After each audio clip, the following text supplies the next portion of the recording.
96 घंटे पहले ही राहुल गांधी ने ब्लूप्रिंट तैयार कर लिया है। 96 घंटे बाद होने वाले इवेंट की तैयारी अभी से।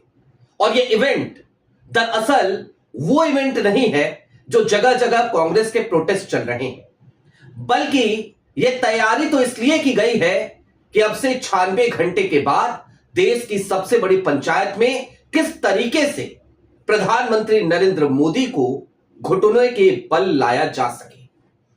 कौन से 4 मुद्दे हैं जिनको लेकर कांग्रेस ने आज अपनी फाइनल मुहर लगा दी, और इन सब के साथ साथ चर्चा इस बात की भी कि इंडिया अलायंस का क्या जिस तरीके की अटकलें लगाई जा रही हैं डिलिमिटेशन बिल को लेकर के, क्या अपनी उस साजिश में मोदी और शाह सफल हो जाएंगे, या फिर कि राहुल और उनके तमाम सेनापति, राहुल और उनके तमाम सिपाही और राहुल और उनके गिने चुने चंद दोस्त अमित शाह और मोदी की इस साजिश को नाकामयाब कर देंगे।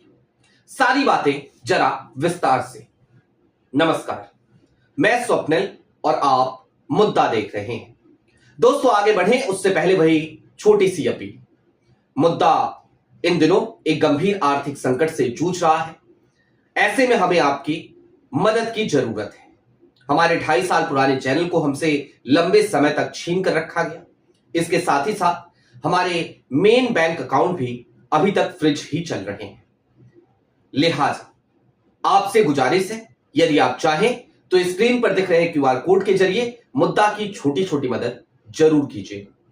अब आगे बढ़ते हैं और जरा समझने की कोशिश करते हैं कि आज ऐसा क्या हुआ कि हम इतने बड़े बड़े दावे करने लगे। हालांकि उस तरफ चले उससे पहले कल की तारीख बहुत ज्यादा महत्वपूर्ण हो जाती है, यानी कि 17 जुलाई की तारीख। देहरादून राहुल गांधी कल पहुंच रहे हैं। छात्रों की गूंज कार्यक्रम कल वहां पर उसका आयोजन किया गया है, और राहुल गांधी कल देहरादून में एक बार फिर छात्रों के साथ संवाद करेंगे, जेनजीज के साथ संवाद करेंगे। राहुल गांधी बार बार जेनजी शब्द का इस्तेमाल कर रहे हैं, यूथ का इस्तेमाल कर रहे हैं, छात्रों की बात कर रहे हैं। इसके मायने क्या है जानते हैं आप? क्योंकि राहुल भी अब ये बात भली भांति तौर पर समझ चुके हैं कि इस देश में यदि सत्ता परिवर्तन की कोई धुरी बन सकता है तो वो इस देश के जेनजी हैं। इस देश की वो पीढ़ी है जिस पीढ़ी को अपना भविष्य देखना है। अब आगे बढ़ते हैं और आज जो बैठक हुई उस बैठक के बाद क्या जानकारियां बाहर आई उसकी तरफ चलते हैं। आज सोनिया गांधी की अध्यक्षता में कांग्रेस के संसदीय बोर्ड की बैठक हुई। इस बैठक में मल्लिकार्जुन खड़गे भी थे, इस बैठक में राहुल गांधी भी थे, प्रमोद तिवारी भी थे, शशि थरूर भी थे, इस बैठक में मनीष शर्मा भी थे, चंडीगढ़ के सांसद, गौरव गोगोई थे। तमाम लोग इस बैठक में आज मौजूद थे। और यह बैठक इसलिए बुलाई गई थी क्योंकि 20 जुलाई की तारीख, इसलिए हमने कहा 96 घंटे, आज 16 जुलाई है। 20 जुलाई की तारीख से इस देश में मानसून सत्र की शुरुआत हो रही है जो 13 जुलाई तक चलेगी। हालांकि 13 जुलाई तक क्या मानसून सत्र चल पाएगा, यह एक बड़ा सवाल है, क्योंकि कांग्रेस ने आज जिन मुद्दों पर अपनी मुहर लगाई है उन मुद्दों पर जब कांग्रेस सरकार को घेरेगी तो कांग्रेस जब सवाल उठाती है तो मोदी जी कैसे भागते हैं, राहुल जब सवाल पूछते हैं तो मोदी जी कैसे सदन से गायब होते हैं, कैसे भाजपाई बैकफुट पे आ जाते हैं, कैसे शोरगुल मचता है और सदन हर बार एडजर्न होता रहता है। ये हमने लगातार देखा है 2024 के बाद से अब तक, तो हर सत्र ही इसी तरीके के हंगामे की भेंट चढ़ता रहा है। लेकिन वो 4 मुद्दे हैं। एक मुद्दा है जिसको लेकर कांग्रेस अभी भी सड़क पर है, लगातार सड़क पर है। कल राहुल गांधी देहरादून पहुंच रहे हैं, यानी कि परीक्षा में धांधली का मुद्दा। कांग्रेस सीधे तौर पर देश के प्रधान सेवक से, प्रधान चौकीदार से, प्रधानमंत्री से, नरेंद्र मोदी से यह कहना चाहते हैं कि आपको जो करना है कीजिए, लेकिन जरा चौकीदारी इस परीक्षा प्रणाली की भी कीजिए, क्योंकि साहब अब सिर्फ परीक्षा पे चर्चा करने से काम नहीं चलेगा।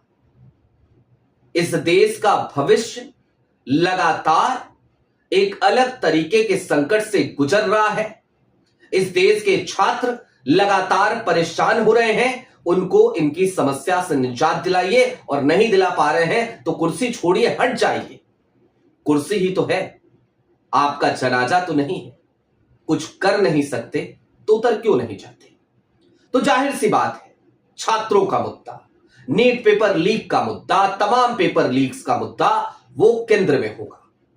इसके अलावा राम मंदिर चंदा चोरी का मुद्दा, यह मुद्दा वो मुद्दा है जिसको लेकर कांग्रेस ने अपनी पूरी तरीके से कमर कस रखी है।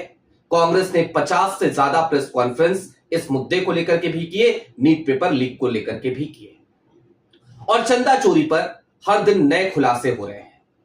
संघ को लेकर भी लगातार सवाल उठाए जा रहे हैं। तो चंदा चोरी के मुद्दे पर, यानी कि जो पसंदीदा मुद्दा अब तक रहा राम मंदिर का मुद्दा, भाजपा के लिए जो उसे सूट करता था, अब वही मुद्दा उसे सूट नहीं सूट करेगा। उसके अलावा नितिन गडकरी का पसंदीदा एथेनॉल के मुद्दे पर भी कांग्रेस ने आज अपनी बैठक में मुहर लगा दी है और कहा है कि एथेनॉल के मुद्दे पर भी हम चर्चा करेंगे। हम सरकार से कहेंगे कि एथेनॉल के मुद्दे पर सरकार कम से कम चर्चा करे और इस बात को समझे कि इस देश में लोगों की, आम लोगों की जो दूसरी सबसे बड़ी पूंजी होती है आम लोगों की, वो उनकी गाड़ी होती है। पहला घर होता है, घर लेने के बाद वो गाड़ी लेते हैं। कुछ लोग पहले गाड़ी लेते हैं, उसके बाद घर लेते हैं। तो दूसरी सबसे महंगी चीज होती है उनकी जिंदगी में, और उसको अगर किसी एक मंत्री महोदय की जिद की वजह से कबाड़ किया जा रहा है, उसकी बार बार उसे गैराज में ले जाके उसे खड़ा करना पड़ रहा है, तो यह स्थिति उचित नहीं है। तो इस मुद्दे पर कांग्रेस ने मुहर लगा दी। अब दोस्तों, चलते चलते सबसे जो महत्वपूर्ण मुद्दा है जरा उसको भी समझिए, और मुद्दा है डिलिमिटेशन का, परिसीमन का।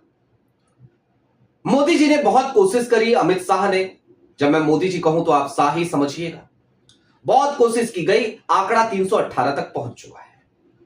शिवसेना यूबीटी और उस तरफ से टीएमसी के 20 बागी सांसद, 318 तो है, लेकिन चाहिए 360, तो आएंगे कैसे?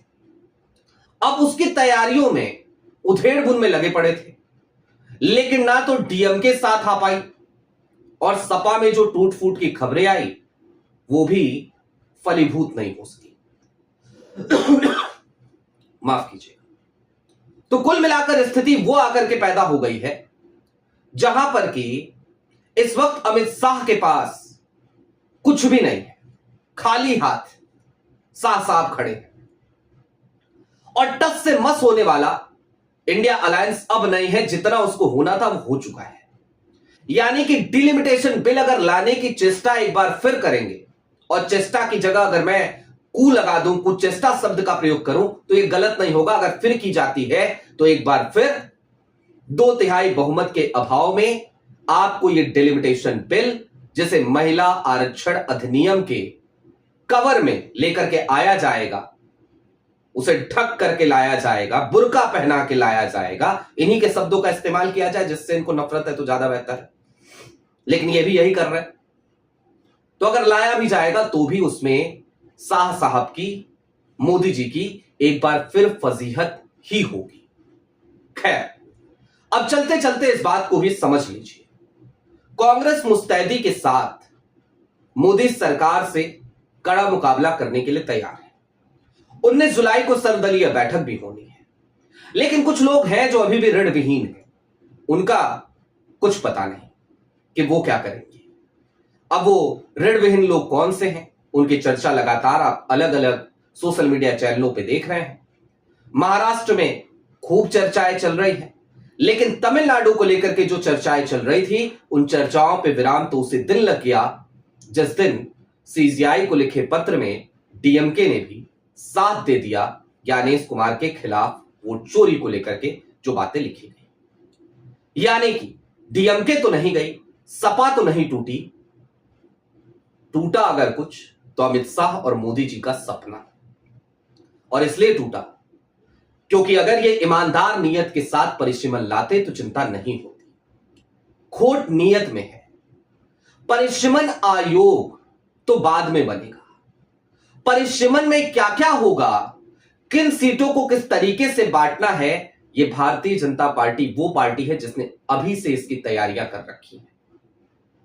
यानी कि इधर बिल पास हुआ, उधर परिश्रमण आयोग का गठन हुआ और हाथों हाथ परिश्रमण भी हो जाएगा, सीटों का बंटवारा भी हो जाएगा। और बंटवारा कुछ ऐसे होगा कि अगर एक लोकसभा सीट को 3 हिस्सों में बांटा जाए तो 2 हिस्सा एनडीए के खाते में आए और 1 हिस्सा विपक्ष के। लिहाजा सतर्क तो है कांग्रेस, इंडिया अलायंस भी सतर्क है क्या? आपकी क्या राय है वो हमें कमेंट बॉक्स में जरूर बताइएगा। अभी के लिए दीजिए इजाजत। चलते चलते फिर वही अपील, चैनल पर नए हो तो सब्सक्राइब करते हुए जाइएगा, सक्षम हो तो मुद्दा की छोटी छोटी मदद जरूर कीजिएगा ताकि हमारी बेबाकी यूं ही बरकरार रहे। बहुत